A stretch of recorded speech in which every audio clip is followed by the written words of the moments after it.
Individual பெர்ஸ்பெக்டிவை பொறுத்தது அது. சில பேருக்கு வந்து அந்த ஒரு மோட்டிவேஷன் இருக்கும், இல்ல நான் வந்துட்டு பிசினஸ் பண்ணுவேன் அப்படின்னு.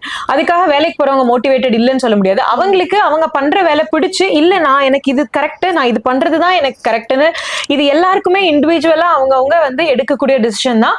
ஏன்னா சில பேர் தான் வந்து அதாவது நம்மளுக்கு வந்து என்னதான் நம்ம ஒரு பிசினஸ் ரன் பண்ணாலும் அதுக்கான அந்த ஒரு குவாலிட்டி, அந்த லீடர்ஷிப் குவாலிட்டி, இது எல்லாமே நம்ம கிட்ட இருக்கான்னு, ஆனா அந்த டவுட்டும் ரொம்ப இருக்கக்கூடாது. சோ என்னால பண்ண முடியுமா அப்படின்னு டவுட் எல்லாம் இருந்ததுன்னா வந்து கஷ்டம். அந்த டவுட் இல்லாம பண்றாங்க அப்படின்னா 100% வந்து பிசினஸும் பண்ணலாம். யாருமே வந்து இது பண்ணக்கூடாது, பெண்கள் பண்ணக்கூடாதுன்ற விஷயம் எதுவுமே கிடையாது. சோ அப்படி இருக்கிற பட்சத்துல சில பேர் வந்து they like to do this. எனக்கு நான் 9 to 5 நான் ஒரு ஒர்க் போறேன், எனக்கு நான் இண்டிபெண்டா இருக்கணுமே தவிர I don't want to over பர்டனா என்னால ஒரு விஷயம் எனக்கு பண்ணணும்னு அவசியம் இல்லை அப்படின்னு யோசிக்கிற பெண்களும் இருக்கிறப்போ இதுதான் கரெக்ட், இதுதான் தப்பு அப்படின்னு சொல்றதுக்கு நான் யாரும் இல்லை. ஆனா ஒரு விஷயம் கரெக்ட் அப்படின்னு தோணுச்சுன்னா அந்த பாத்துல அவங்களுக்கு அவங்க மனசுக்கு ஏத்த மாதிரி போகணும்.